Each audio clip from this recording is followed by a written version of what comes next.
Salam hörmətli tamaşaçılar, Azərbaycan Təhsil Portalı ilə Sosial Tədqiqatlar Mərkəzinin ortaq layihəsi olan Təhsilsiz proqramının növbəti buraxılışı ilə qarşınızdayıq.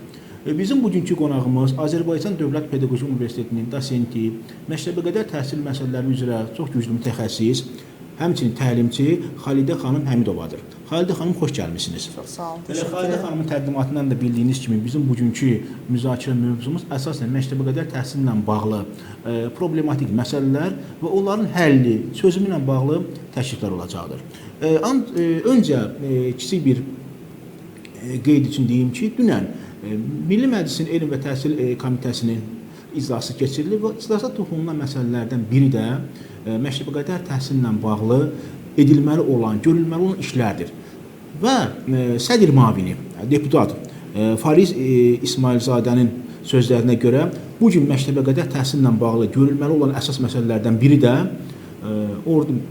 bağçaların tikinti standartlarının dəyişdirilməsidir. İndi bunlar nədir? Standartlar nədir? Onlar necə dəyişdirilə bilər? Təbii ki, burada mütəxəssis var. Mütəxəssis hamıdan düşünürəm ki, yaxşı bunlara cavab verə biləcəkdir. Buyurun Xalidə xanım, biz həm bu, həm də digər məsələlərlə bağlı sizin fikirlərinizi eşitməyə hazırıq.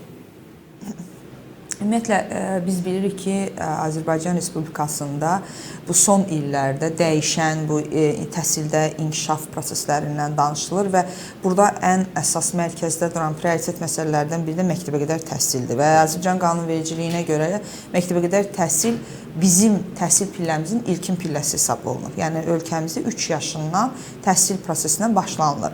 Bütün dünya ölkələrində bu belə deyil. Çox az ölkələrdə təhsil 3 yaşından başlayır. O ölkələrdən biri də biz hesab olunuruq.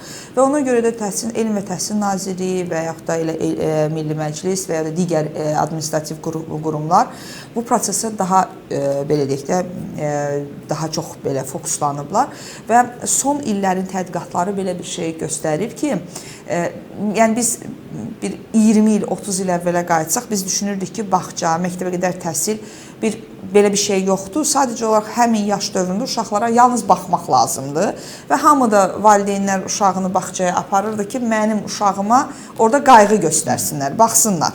Yəni, burada təhsil, öyrənmək, inkişaf, yəni uşağın psixoloji vəziyyəti, fizioloji vəziyyəti, yəni sosial vəziyyəti haqqında düşünən yox idi. Ancaq son tədqiqatlar göstərdi ki, bir insanın belə deyək də, gələcək təməli, gələcəkdə əldə edəcəyi uğurlar, onun bütün həyatının, belə deyək də, əsas təməli burada başlayır. Və bunu yavaş-yavaş, belə deyək də, genişləndi və bütün dünya bunu artıq qəbul eləməyə başladı ki, biz uşaqlarımızı çox körpə yaşından düzgün formalaşdırsaq, düzgün inkişaf xəritəsi cızsaq, deməli ki, uşaq da gələcəkdə yaxşı bir, belə deyək də, gələcəkdə nə olacağını, necə olacağını, gələcəkdə kim olacağını daha düzgün formaladır. Və bu proseslərin özləri əlbəttə ki, gətirdi, bu vəziyyətə çatdırdı ki, məktəbəqədər təhsilin önəmi başladı ortaya çıxmağa. Və bu da artıq dünyanı necə maraqlandırır, narahat eləməyə başladısa, eyni zamanda da Azərbaycanı narahat eləməyə başladı. Və buradakı məsələ ondan ibarət oldu ki, araşdırmalar, ölkə üzrə statistik göstəricilər göstərdi ki, ölkədə cəmi 18-19% uşaq bağçaya gedə bilir. Yəni, ölkədə olan bağçaların sayı bu qədər uşağın tutumunu əhatə eləyə bilir və bu əlbəttə ki, çox böyük narahatçılığa səbəb ola biləcək bir şeydir ki, 80%-dən çox uşaq, 80%-dən çox uşaq bağçaya gedə bilmir. Və hara getsin, necə getsin? Və müxtəlif layihələr başlandı. Burada icma əsaslı qrupların açılması, məktəbə hazırlıq qruplarının açılması, gün ərzı qayğı mərkəzləri, ailə tipli bağçaların açılması, özəl bağçaların açılması və bu, belə deyək də, birdən-birə bu qədər çox layihələr və fərqli-fərqli belə deyək də, qurumların açılması əlbəttə ki, çaxnaşmaya da səbəb oldu. Niyə? Biz bugün deyə bilmərik ki, məktəbəqədər təhsil məsələsi bu qədər yeni layihələr var və bunlar çox mükəmməl səviyyədədir. Əlbəttə ki, deyil. Çünki məktəbəqədər təhsil müəssisələrinin özlərinin belə 10 il ərzində Elm və Təhsil Nazirliyinin tabeçiliyində yox, icra hakimiyyətlərinin tabeçiliyində olması belə ortada müəyyən qədər bu prosesdə boşluqların yaranmasına. Mən deyə bilmərəm və bu ki, həmin dövrdə hər şey çox bərbad idi. Yox. O dövrdə əlbəttə ki, yeməkləri, yəni belə deyək, texniki məsələlər çox yaxşı vəziyyətdə idi. Demirəm, lap yaxşı vəziyyətdə idi, ancaq yaxşı vəziyyətdə idi. Yeməkləri, məsələn də texniki təminat, təchizat, yəni normal vəziyyətdə gedirdi, ancaq burada itirdiyimiz böyük bir boşluq var idi. Təhsil prosesi, müəllimlərin inkişaf prosesi, müəllimlərin düzgün işə qəbul prosesi. Yəni həmin dövrdə gördük ki, bugün ən böyük qorxulu bir statistik rəqəm var ortada. 11.500 müəllimin, tərbiyəçi müəllimin 5.800-ü qeyri-ixtisasçıdır. Bunun 700-ünün ümumiyyətlə diplomu yoxdur. Bu statistika, belə deyək də, o qədər acınacaqlı bir statistika yaxşı. Əgər mən məktəbəqədər təhsil ixtisasını bitirməmişəmsə, mən bu uşağın psixoloji xüsusiyyətini, yaş xüsusiyyətindən danışıram, bilmirəmsə, mən bunun fizioloji xüsusiyyətini bilmirəm, yenə yaş xüsusiyyətinə görə deyirəm. Yəni, həmin yaş dövrü haqqında heç bir məlumatım yoxdur. Mən kimya müəllimiyəm, mən biologiya müəllimiyəm, mən, nə bilim, hüquqşünasam, mən texnoloqam, ancaq mən bağçada müəllim, tərbiyəçi müəllim işləyirəm. Və kimi dindirsən, hamının bir cümləsi var. Mən evimdə uşaq böyütmüşəm, mən uşağa baxa bilməyəcəm. Yaxşı, mən Azərbaycan dilində çox yaxşı danışıram. Onda mən gedim Azərbaycan dili dərsi deyim də. Bu mümkün olan bir şey deyil. Hər kəsin öz ixtisası var. Biz Finlandiya təcrübəsinə baxaq ki, magistr bitirməyən bir magistr bitir dərəcəsi olmayan biri bağçada müəllim işləyə bilməz. Ya bu nə qədər vacib bir moment olduğunu və bu dövr insan həyatında əldə eləyəcəyi bütün bacarıqların 70%-ni əldə elədiyi bir dövrdür. Və mən bunu belə deyək də, belə boşuna buraxıram. Mən uşaq böyüdə bilirəm deyə, mən evdə 3 dənə uşaq böyütmüşəm deyə, mən bağçada tərbiyəçi işləyə bilmərəm. Mən bunun bütün xırdalıqlarına qədər öyrənməsəm, və mən belə deyim də, bu düzdür, statistik araşdırma deyil, ancaq mənim müşahidələrim, mən Pedaqoji Universitetin məktəbəqədər təhsil ixtisasında dərs deyən bir müəlliməm və bizim tələbələrimiz 4 ilin sonunda hamı ya magistra gedərək biraz profilini dəyişir, ya ikinci təhsilə gedərək profilini dəyişir və ümumiyyətlə diplomunu işlətmir. Niyə? 4 il ərzində bu işin məsuliyyətini dərk eləyir. Görür ki, nə qədər ağır peşədir və neyini görür ki, yox, burada bu bacarmayacaq, başlayır dağılmaq. Biz tələbələrimizi çalışırıq ki, yığaq, qaytaraq, ancaq bu deyir ki, mən bu qədər məsuliyyətin altına girə bilmirəm. Çünki bizim onlara keçdiyimiz dərslər elə dərslərdir ki, uşağın anatomiyasından, pediatriyasından, gigiyenasından, fiziologiyasından başlama, uşağın təhsil, tərbiyə, bütün prosesi gedir və bu, belə deyək də, normalda digər ixtisaslarda heç bir şəkildə keçilməyən bir fənlərdir. Ancaq, məsələn, başqa ixtisas müəllimi deyir, neynirəm ki, bağçadır da, gezim 2 dənə uşaqdır, 30 duracam, A, D, B, D, C, D, təkrarlatacam, bundan bitəcək. Xeyr, buradakı ən, belə deyək də, məsələ bundadır ki, biz bağçada uşağa dərs öyrətməyə girmirik. Biz bağçada uşağı həyata hazırlamağa giririk. Həyata hazırlamaq dərs keçməkdən daha ağır bir şeydir. Və həyata hazırlanma prosesinin başlanğıc nöqtəsi burada qoyulursa, ən ağır nöqtəsi bunu deyim sizə, vətənpərvərliyin özünün belə emosional bağı burada başlayır. Mən burada vətən anlayışını anlamasam, gəlib 10 yaşında heç kəs mənə vətənin, bayrağın nə olduğunu öyrədə bilməyəcək. Gec olacaq. Gec olacaq, bəli. Və bu prosesi biz düşünürük ki, yəni necə ola bilər bu? Mən bugün, biz keçən dəfə də bir çıxışların birində deyəndə deyirlər ki, baxın deyirəm, biz bu boyda Qarabağı geri aldıq. Kimdən aldıq? O uşaq vaxtında o acını çəkmiş uşaqlarla aldıq. Onda vətəni dərk eləyən uşaqlarla, onda bağçada və yaxud da ailədə, həyatda o kör düyümü görən insanlar oldu ki, anladı vətən nədir, bayraq nədir, bugün gözünü qırpıb Qarabağı almağa getdi. Bax, o uşaqlardır ki, o yaşda o emosional bağları öyrədildi. Və biz bu emosiyaları düzgün formalaşdırmadıqca, böyüyəndə düzgün nəsil yetişdirə bilmirik. Və mən ona görə də, indi mən sizin dediyiniz bayaqki məsələyə də qayıtmaq istəyirəm ki, tikinti məsələyə ki, biz bugün bağça cəmi 16% uşağı qəbul edirsə, alternativ məktəbəqədər təhsil prosesi ilə biz bunu 30%, 35%-ə qaldıra bilmişiksə, buradakı ən ağır proses odur ki, bizim məktəbəqədər təhsil müəssisələrinin qurulması, tikilməsi ilə bağlı olan çox ağır qaydalarımızdır. Bizi 171 saylı sərəncam var ki, bu tikinti, gigiyena, təhsil müəssisələrinin tikintisi, gigiyenası qurulması ilə bağlı olan bir sənəddir ki, burada bir bağçanın qurulması üçün, yəni bizə o qədər ağır şərtlər qoyurlar ki, bu da indi onu deyəcəm, bu da gedib nə özəl bağçaların açılmasına imkan vermir. Lisenziyalaşdırılmasına imkan verir. Nə də dövlət bağçalarının Bakı kimi bir sıx ərazidə olan, sıx belə deyim, əhalinin yaşadığı bir yerdə bir bağçanın, bu qədər bağçanın tikilməsinə imkan vermir. Zaten Bakıda biz hesablasaq 400-dən çox bağça var və bu heç Bakıdakı uşaqların 20%-ni əhatə eləmir. Təəssüf ki. Bəli.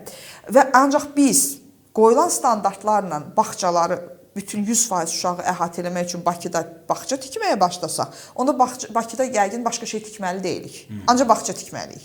Çünki bunun həyat yanı sahəsi, nə qoyulan standartlar. Mən demirəm, bu normal uşağın inkişafı üçün lazım olan standartlardır. Biz bunu dəyişməklə əlbəttə ki, uşağın inkişafına müəyyən bir geriləmə verə bilərik. Ancaq reallığı qəbul eləsək, biz görürük ki, bizim Bakı şəhərində bu qədər ərazimiz yoxdur və hektarla yeri bir bağçaya ayıra bilmirik. Deməli ki, həyat yanı sahə ilə bağlı standartları azaltmalıyıq. Bağçanın içərisindəki gigiyenik tələblər var. Kuxnyanın, mətbəxin üzr istəyirəm, qurulması ilə bağlı, mətbəxdəki standartların tələbləri ilə bağlı, qrup otaqlarının standartlarının tələbləri. Məsələn, bir qrup otağında, bizim ümumiyyətlə məktəbəqədər təhsil standartlarına görə bir qrupda 20 nəfərdən artıq uşaq ola bilməz. Qarışıq qrupda isə 15 nəfərdən artıq uşaq ola bilməz. Bu 3-6 yaş dövrünədir. 1-3 yaş dövründə isə ümumiyyətlə 10 nəfər qarışıq qrupda, 15 nəfər də düzgün adi qrupda ola bilər. İndi baxın, bir 20 nəfərlik qrupda hər uşaq başına 2 kvadrat yarımdan mən yer götürürəm, ancaq tədris sahəsində. Bu gəlir mənim, olur bir 50 kvadrat mənim minimum yerim olmalıdır ki, mənim bir tədris otağım olsun. Bunun yanında yataq otağı var. Eyni standart orada daxildir. Deməli, 50 kvadratda bura lazımdır. Hər qrup otağının özünün hamam, tualeti olmalıdır və burada minimum 3 dənə uşaq üçün sanuzel qovşaqları olmalıdır və uşağın əynini soyunub geyinmə otağı dediyimiz giriş otağı var ki, o olmalıdır. Bu da 20 uşaqlıq soyunub geyinmə şkaflarının yerləşməsi və bunun hamısını hesablayanda bir qrup 150 kvadratdan ibarət olmalıdır. Yəni 150-dən də hələ bəlkə də hesablayanda 150, 120, minimum 120-150 götürək.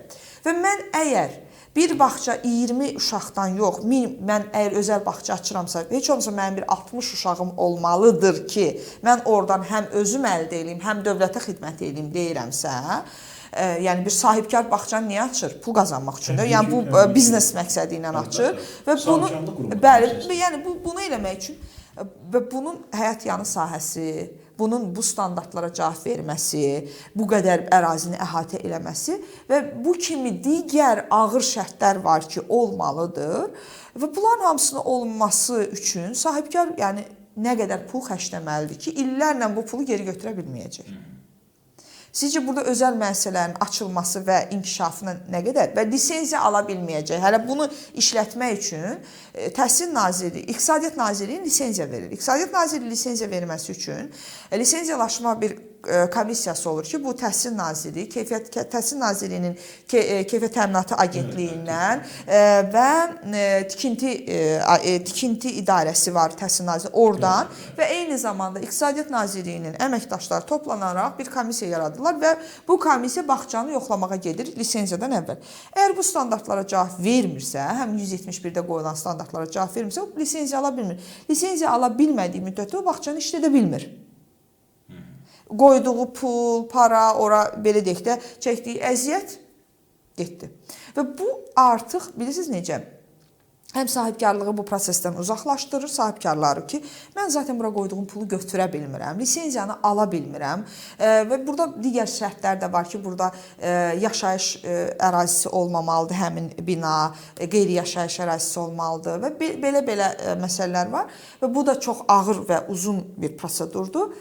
Ona görə bugün sahibkarlar bu şeydə çətinlik çəkirlər və tikinti və hətta deyim ki, dövlət müəssisələrdə bəzən olur ki, tikirlər bunun lisenziyasını fövqələdədən və yaxud da digər maneələrdən keçə bilmədikləri üçün bu prosesdə dayanır. Və istənilən halda insanlar daha minimal məsələlərə gedir. Evdə 2 dənə uşaq götürür, uşağa baxır. Nə bilim, gedir bizdə dayə deyirlər də, dayə xidməti göstərir və bağçalarda yer olmadıqca, bilirsiniz, növbə sistemidir, elektron sistemdir.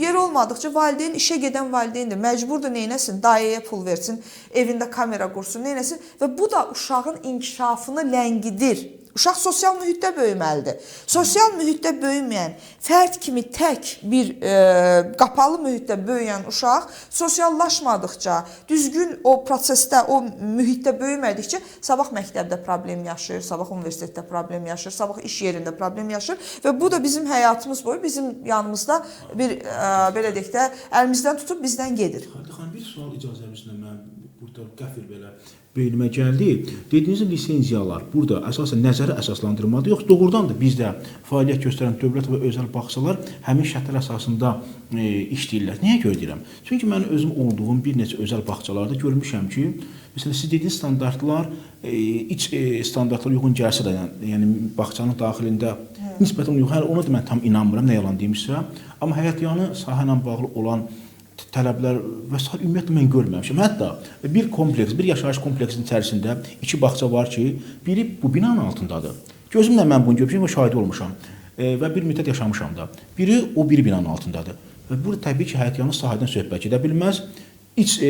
Binanın içi də, bağça binasının içi də həddindən artıq sıxdır. Bəs bunlarla bağlı biz nələr deyə bilərik? Əgər lisenziya belə sərtdirsə, onlar bəs necə fəaliyyət göstərirlər? Baxın, mən çox təəssüfləndirici bir məsələ var. Ölkədə həddindən artıq çox bağça var ki, lisenziyası yoxdur. Sadəcə bağça adı qoyub işlədirlər. Bu da Təhsil Nazirliyinin belə deyək də hal-hazırda 2 ildir də cəmi bağçalar Təhsil Nazirliyinə verilir və bunu yoxlamaq üçün, yəni burada yenidən qurma işləri getdiyi üçün hələ dövlət bağçalarında prosedurlar gedir. Özəl bağçalarda da yavaş-yavaş bu prosesin yoxlanması gedir. Ancaq Nazirliyin o boyda böyük bir əməkdaş sistemi yoxdur ki, bütün hər küncdə, hər binanın altında açılan bir qurumu gedib yoxlaya bilsin. Çünki onun qeydiyyatı yoxdur. Qeydiyyatı olmayan yeri necə yoxlaya bilərəm? Bunun üçün yəqin xüsusi komissiya yaradılmalıdır və həddindən çox sizin dediyiniz kimi bağçalar var ki, bağça adı altında və görürsünüz nə qədər problemlər çıxır. Bəli, o videolardan görürsünüz, uşaq deyil. Baxın, lisenziyası olan bağçanın tərbiyəçisi, işçisi mütləq məktəbə qədəri bitirmiş olmalıdır. İndi biz o keçən dəfə bir sonuncu yayılan Lənkərandan idi, səhv eləməmsə. Mən əminəm ki, bugün o xanım ki, bu əməli eləyən xanımı yoxlayaq, o xanım məktəbə qədəri bitirməyib. Kimi gəldi götürüb ora otuzdurublar ki, ola bilər təhsili var, deyə bilmirəm, ancaq məktəbə qədərçi deyil. Mən buna əminəm də, yəni bəlkə %1-2% yanılma payım ola bilər, %98% mən buna əminəm. Yəni yenə deyirəm, biz bax burada standartlarda bu var ki, mütləq məktəbə qədəri bitirmiş olmalıdır oranın işçiləri. Bu dövlət qeydiyyatından reyestrdən ki, indi dövlət özəl bağçalarının əməkdaşlığı deyə bir layihəyə başlanıb da, bilirsiniz. Belə deyək də 250 manat səhv eləməmsə dövlət ödəyir hər uşağa, özəl bağçaya, yerdə qalan pulu valideyn ödəyir ki, bu prosesi həm valideyni yüngülləşsin, həm dövlət bağçalarında yer yoxdursa, ən azından biraz imkanı olan valideyn belə bir bağçalara aparıb qoya bilsin. Yəni, ən azından bir dəstək proqramıdır. Çox da gözəl proqramdır. Sadəcə burada mütləq lisenziyası olan bağçalar olmalıdır. Gəlin, baxaq görək. Orada cəmi 20 bağça var o həmin səhvədə. Bəli, düzdür, 100-dən çox bağçamız var lisenziyalı. Ancaq hamı buna risk edib gedə bilmir. Çünki o standartı tam reallaşdıra bilmir. Hər bağçada bunu eləyə bilmir. Çünki, baxın, əgər bir bağça özünü 120 manat qiymət qoyubsa, mən sizi əmin eləyirəm ki, 120 manat uşaq saxlamaq olmaz bağçada. Təbii ki. Nə onun müəlliminin maaşını vermək olmur. Ora gələn müəllim 200 manatı müəllim bağçaya işləməyə gəlirsə, 250 manatı bağçaya işləməyə gəlirsə, sizi əmin eləyirəm ki, bu təhsilsiz birisidir. Ya da ki, təhsili varsa da o yetərli səviyyədə deyil ki, özgüvəni yoxdur ki, özünə gəlib düzgün iş axtarmır. Beşər qalmasın, yenə yorulur. Bəli, gəlib ora. Çobu çıxsa da üzr istəyir. Bəli, bu çobu çıxsa da budur. Və yaxud da götürək ki, o bağça o uşağın nə yeməyini düzgün vermir, nə onun yatmağını, nə onun təmizliyini, gigiyenasını, heç bir tələbləri yox. 120 manata uşağa baxmaq olmaz, heç 200 manata da baxmaq olmaz. Bu normal bir, yəni biz əgər bir uşağın bir aylıq belə deyək, smetasını çıxarsaq, təkcə yeməyi 250 manatdan çox eləyəcək. Yəni Deyirsən deyirik ki, özəl bağçalar kifayət qədər bahadır. Baxın, baha deyil. Normaldır. Əgər baxın, yaxşı bir bağça axtarırıqsa və biz düzgün hər şeyi yer-yerində qoymaq istəyiriksə, zaten dövlət bir uşağa o qədər pul xərcləyir də öz bağçasında.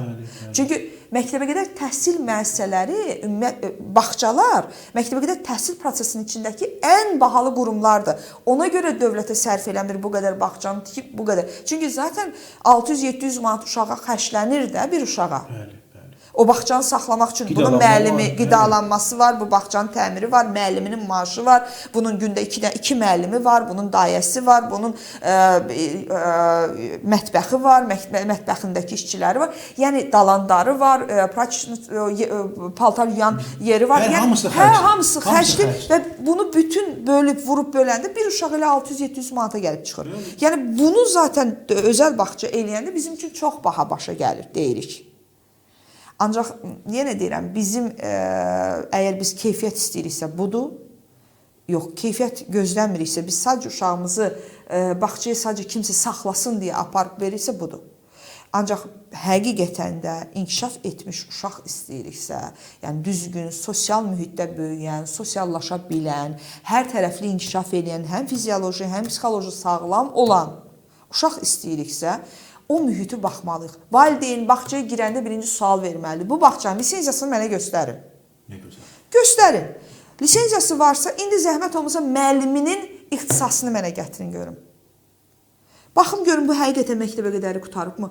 Hamı deyir ki, yaxşı müəllimdir. Sual verirəm. Niyə yaxşı müəllimdir? Yaxşı yazıb oxumağı öyrədir. Ay balam, ay valideyn, ay anam, ay bacım. Yəni artıq hər dildə danışırıq valideynlə. Niyə yazıb oxumaq sənə lazımdır? Bu uşaq zaten yazıb oxumağı birinci, ikinci sinifdə öyrənəcək də. Məktəb bunun üçün var da. Mən burada uşağı çox üzr istəyirəm. İndi sizin üçün, bəlkə də cəmiyyət üçün biraz qapalı bir sözdür. Ancaq bizim ixtisas üçün qarşok dediyimiz bir şeydə buna oturub tualet bacarıqlarını öyrətməyimiz daha vacibdir. Nəinki rüçkanı əlinə alıb yazmaq.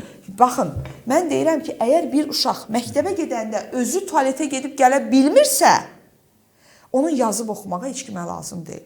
Əgər bir uşaq öz çantasını özü çiyninə taxıb, özü soyunub, özü geyinə bilmirsə, onun yazıb oxumağa heç kimə lazım deyil. Bu yaşda zaten bu çox ağır bir şeydir. Yəni mən bunu valideyn və ən böyük bədbəxtçiliyimiz var. Kütləvi rus bölməsini uşağa aparmaq. Ay valideyn. Bu bağçalarda da belədir, eləmi? Ay valideyn, sual verirəm. Anan rusdur? Yox. Atan rusdur? Yox. Sən rusca danışa bilirsən? Yox. Ərin rusca danışa bilir? Yox. Yaxşı, ben uşağı rusca... Deyir, qoy rus dilində bilsin, rus dilində təhsil... Yox, deyirəm, yaxşı, rus dilində bilməsi üçün rus bölməsinə getməsi lazım deyil. Məktəbi rusca oxuma. Biz məktəbə dil öyrənməyə getmirik. Biz məktəbə təhsil almağa gedirik. Yox deyir, rus dilində bilməyən də işə götürmürlər. Ay xanım, siz harada bu təsbitə gəlib çıxmısınız? Mən 40 yaşında ingilis dili öyrənməyə başlaya bilirəmsə, deməli dili hər yaşda öyrənmək olur. 1 il bunun üçün, 2 il bunun üçün bütün əziyyət çəkmək lazım. Ancaq mən təhsilə 2 ilə bu qədər 11 ili tezən qaytara bilməyəcəm. Mən uşağımı 2 dildə düşünməyə məcbur eləyəcəm. Mən uşağımı zülm çəkmə, beynini yorulmasına səbəb olacam. Valideyn başa düşmür. Bizim ən böyük bugün, baxın, başa salırıq ki, valideyn, sənin ana bətnində bu uşaq, sən hansı dildə danışırsansa, sənin ətrafın hansı dildə danışırsa, bunun beyni o dildə formalaşır. O dildə düşünməyi fokuslanır. Çünki ana o dildə düşünür, ana o dildə danışır.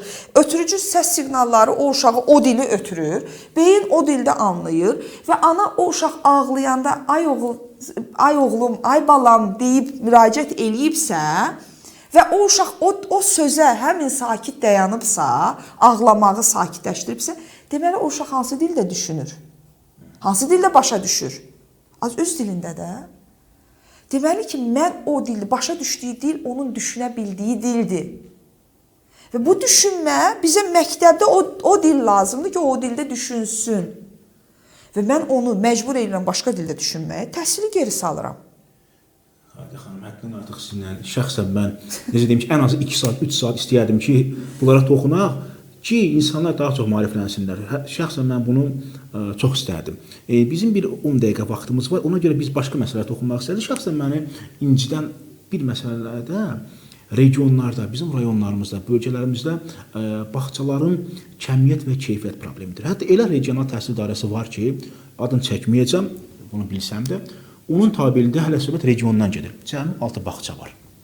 Biz Çəkimdə Hacı Qabulda bir dənə bağça var. Yəni siz orada yəni adını çəkməyə ehtiyac. Bir ya 2 bağça var. İndi bəlkə ola bilər artırıblar, yəni Bəli, yəni bir neçə regional təhsil idarəsi var ki, onun çox az saylı bağçası var. Bu hətta onun tabelində rayon var ki, orada ümumiyyətlə ya bir bağça yoxdur, ya da 1 və 2 var. Bəli. Tamam, biz bağça ilə bağlı danışanda əsasən iri şəhərlərdən Bakı, ondan sonra Sumqayıt və Abşerondan daha çox danışmışıq. Söhbət təbii ki, mütəxəssislərdən getmir. Ümumiyyətlə cəmiyyət olaraq deyirəm, hətta media olaraq. Amma bizim bölgələrimizdə var axı. Mən sual da vermirəm Xalidə xanım. Bir mütəxəssis kimi istərdi ki, sizin aspektdən, sizin pəncərədən bu problemə baxaq. Rayonlarda, bölgələrdə bu problemi az da olsa aradan qaldırmaq üçün hansı addımlar atılmalıdır? Baxın, əslində təəssüf etdirici bir şey var ki, bizim regionlarımız bir-birindən həddindən artıq çox fərqlənir. Niyə? Elə regionumuz var ki, məsələn, mən çox asanlıqla çəkə bilərəm. Özüm o bölgədən olduğum üçün Şəki Zaqatala zonasını götürək. Çox bağça var və çox gözəl işləyirlər. Yəni mən şəxsən özüm böyüdüyüm bağçalar var. Yəni özüm hal-hazırda da belə deyim əlaqəsi və insanlar dayanmadan öyrənməyə can atırlar o bağçalarda və inkişaf üçün hər şey gedir. Sizin dediyiniz kimi bölgələrimiz var ki, orada bağça da yoxdur. Varsa da belə işləmək istəmirlər. Və yaxud da işləyirlər, formalaşa bilmirlər. Çünki azdılar, bir-birinə rəqabət aparmağa bir yer tapmırlar. Regional inkişaf proqramları da var bizdə, strategiyaların içində də gedir, bilirsiniz də. Yəni, hər il dövlət bu ilə bağlı çoxlu işlər görsə də və nazirlik də bu ilə bağlı belə bağça olmasa da məktəbə hazırlıq qrupları və icma əsaslı qruplar açılır. Nədir icma əsaslı qruplar? İcma əsaslı qruplar 3-5 yaşlı uşaqları əhatə edən qruplardır. Məktəbin daxilində və yaxud da icmalar özləri də aça bilərlər. Bunun mexanizmi qurulub veriləcək, yəqin ki, cəmiyyəti bəlkə də verilib. Məsələn, məktəbin daxilində bir sinif otağı açılır, bir bağça sistemi qurulur. Belə deyək də, bir sinif otağı yaradılır, sırf 3-5 yaşlı uşaq üçün. Və burada 2 saat, 3 saat ərzində, həftədə 3 gün, 4 gün uşaqlar gedib, orada ən azından o sosial proqrama qoşula bilirlər. Yəni, belə deyək də, bağçada yer olmayan, qeydiyyata düşə bilməyən, imkanı olmayan oraya getməyə uzaqdadır bağça məsəlində. Məktəb, yaxınlıqdakı məktəbin içərisində qrup var. Və yaxud da kənddə bağça yoxdur, o qrup var. Kənddə elə kəndlərimiz var ki, 100 ev yoxdur, 20 ev var. Orada cəmi 5 dənə uşaq var. 10 dənə uşaq var. Onun üçün bir bağça tikməyə axı çoxdur sərf eləyə bilməz. Ona görə icma əsaslı bir qrup açılır və orada uşaqlar çox gözəl bir proqramdır. Davamlılığı olsa, bu hər hansı bir şəkildə icmalar özləri, yəni ölkəmizdə icmaların işi inkişaf eləsə, bu çox gözəl bir şeydir. Yəni bunun naziri eləməli deyil əslində. Bunu icma özü eləməlidir. Kənd görür ki, buna bağça yoxdur. İcma bir icma yığılar, özünə bir otaq düzəldər, o uşağı bir işsiz bir qadını götürər, 5 manatdan hər ay pul yığılar, qoylar, o qadın maaşını alar. Eyni zamanda da icma bunu həm kimisə maaş alar, həm də həmin insan sənin bölgəvin, sənin kəndivin uşaqlarını tərbiyələndirər, ictimailəşdirər, daha düzgün inkişaf etdirər. Bu çox gözəl bir şeydir. Bunlar var. Biz deyə bilmərik ki, burada bağça yoxdur, inkişaf tamamən dayanıb. Bunları nazirlik tərəfindən 950-dən çox icma əsaslı qruplar var və bu regionlarda ən ucqar yerlərdə seçilir, hardakı bağça yoxdur seçilir. Yəni bir bağçanın tikilməsi neçə milyona başa gəlir. Bunu yəni dövlətə bu qədər şey eləmək, bu hələ də Qarabağın tikildiyi bir dövrdə bunu etmək o qədər də sərf eləmək. Fəaliyyətini uğurlu keçə bilirsinizmi? Yəni necə? Uğurludur mu fəaliyyətlər? 950 dediniz. Hələ ki Nazirlik bunu təmin eləyir də, yəni dövlət tərəfindən bunlar. Ancaq bunu əslində icma əsaslı dediyimiz üçün bunu icma eləməlidir. Sadəcə Nazirlik bunu artıq bir ənənəyə çevirməyə başlayır ki, bu proses davam eləsin. İndi biz də gözləyirik ki, icmalar artıq özləri təkliflə gəlsinlər ki, mənə dəstək olun, mən öz kəndimdə belə bir icma əsaslı bir qrup açmaq istəyirəm, mənə dəstək olun, biz icma yığılıb bunun burada işləyənin maaşını verəcəyik, biz icma yığılacaq, bunu eləyəcək. Bunu hələ ki biz icmalardan görmürük. Ona görə Nazirlik özü bunu dəstəkləyir, özü hələ ki bunu formalaşdırır, maliyyələşdirir, yəni müxtəlif qrant layihələrinin köməyi ilə və bilirsiniz Nazirliklərdə bu hər il qrantlar keçirilir. Bunun da köməyi ilə icma əsaslı qruplar açılır.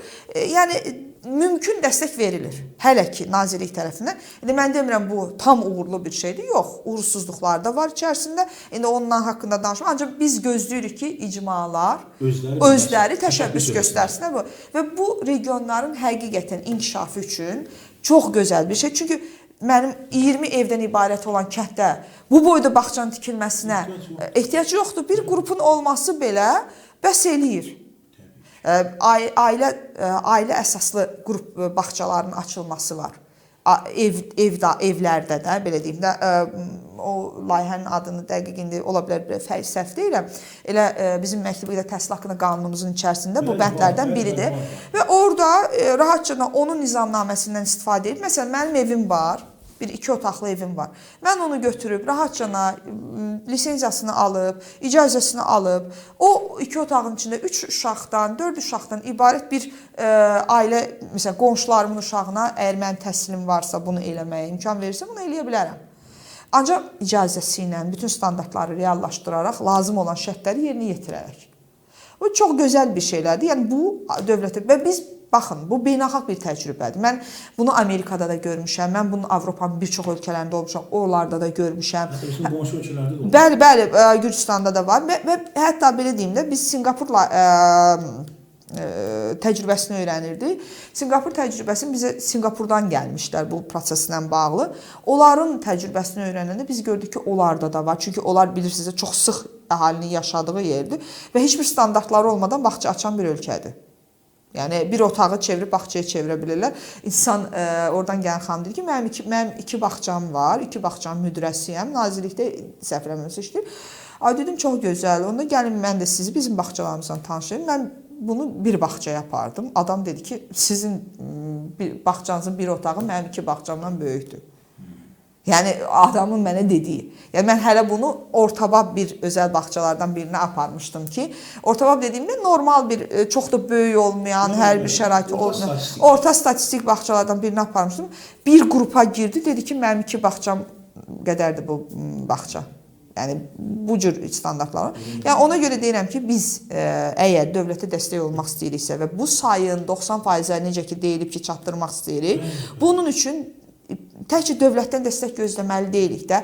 Bizim biznesmenlərimiz var ki, bir kənddən çıxırlar. Məsələn, bu kəndin inkişafı üçün maliyyə qoymalıdır. İş adamlarımız var, dəstək ola bilərlər. İcmalar dəstək ola bilərlər. Bir çox buna dəstək ola biləcək insanlar var. Düzdür, indi bizim, sağ olsun ki, Fariz mənim belə bir məsələni qaldırıb. Çünki biz artıq 10 ildən çoxdur, mən mütəxəssis olaraq Şəxsi Nazirlər Kabinetinə həm nazirliklə birgə birləşərək, həm digər qurumlarla birləşərək, müxtəlif layihələrin əsasında biz Nazirlər Kabinetinə 171-in dəyişilməsi ilə heç olmasa ən azından Bakı üçün standartların aşağı salınması ilə bağlı dayanmadan təkliflər yazırıq. İnşallah ki, bu təkliflər qəbul olunar, Bakıda da bağçaların sayı artırılar, standartlar yüngülləşər və insanlar, həm sahibkarlar pul qoymağa dəstək ola bilər. Düzdür, sağ olsun dövlət başçısı əvvəllər sahibkarlara dəstək üçün 10 il bağçaları vergidən azad elədi. Hələ də vergidən azaddır özəl bağçalar. Yəni vergi ödəmirlər, gəlir vergisi. Sırf bu sahibkarlığa dəstək olsun deyə və 10 il səhv eləmirəmsə keçən il bitib, ancaq hələ də davam eləyir. Dövlət yəni bununla bağlı bir vergi ödəyicisi vergi ödənilmir. Yəni özəl bağçalar gəlir vergisi ödəmir. Və bu özü böyük bir dəstəkdir. Ancaq biraz da standartlarda müəyyən dəyişikliklər, hətta belə deyim, prezidentimizin bir çıxışlarından birində belə bir məsələ var idi ki, o qeyd elədi ki, yaxşı olar ki, bütün tikilən yeni binaların birinci, ikinci mərtəbələri bağça olsun. ki, bu sayı artıra bilər və ola bilər bu standartlar əgər rahatlaşsa, daha yüngülləşsə, özəl bağçaları binaların altında uyğunlaşdırılmış bağça formatına salmaq olar. Keçmişdə, əgər yadınızdadırsa, 5 mərtəbələrin altında bağçalar var, dövlət bağçalarıdır, hətta bunlar deyim. O vaxtda uyğunlaşdırılmış bağçalar adlandırılır. Tipli bağçalar yox, tipi uyğunlaşdırılmış bağçalar deyilir onlara. Həyət yanı sahə həmin binanın həyəti ilə eyni olur. Aydın. Bəli, indi də bir neçə dəqiqə qalıb. Bəli. Xanım, cəmi bir neçə dəqiqə vaxtımız qalıb bizim. Sonda bir sual mən sizə ünvanlamaq istəyirəm. Sən də təlimçisiz və bir çox bağça müəllim deməyək, bağçada müəllim olmur, metodist və tərbiyəçilərlə tərbiyəçi müəllimlər olur. Bəli, tərbiyəçi müəllimlər olur və həmçinin bağça rəhbərləri ilə görüşürsüz, onlara təlimlər keçirsiniz. Sualım konkret olaraq budur ki, bu gün bizim bağçada çalışan kadrlarda ən ciddi problemlər hansılardır və onların aradan qaldırılması üçün əsasən nələr düzəlməlidir? Başa düşürəm, sual geniş cavab tələb edir, amma onun bir neçə dəqiqəyə sığdırmaq istəyirəm. Belə deyək də, əslində mənim üçün bugün ən böyük problem qeyri-ixtisasçıların bu qədər çox bağçalarda olmasıdır. Yenə də davam edir də bu. Əlbəttə ki, onlar 5800 nəfəri birdən-birə işdən kim çıxarta bilər? Yəni, sizcə bu qədər insanı işsiz qoymaq olmaz. Bu insanlar 10 illərdir, 5 ildir, 3 ildir, hansısa yolla gəliblər ora. Bağçalar boş qalır. Hə də, yəni. Və bugün imtahanlar keçirilir və sağ olsun nazirlik ki, bu mərhələli imtahanlar və bu müsahibə mərhələsinə qədər gəlir və biz artıq indidən sonra seçimləri düzgün eləməliyik. Həqiqi, bizim üçün vacib olan birinci nüans var. Bu işçi uşağı sevirmir. Birinci buradan başlamalıyıq.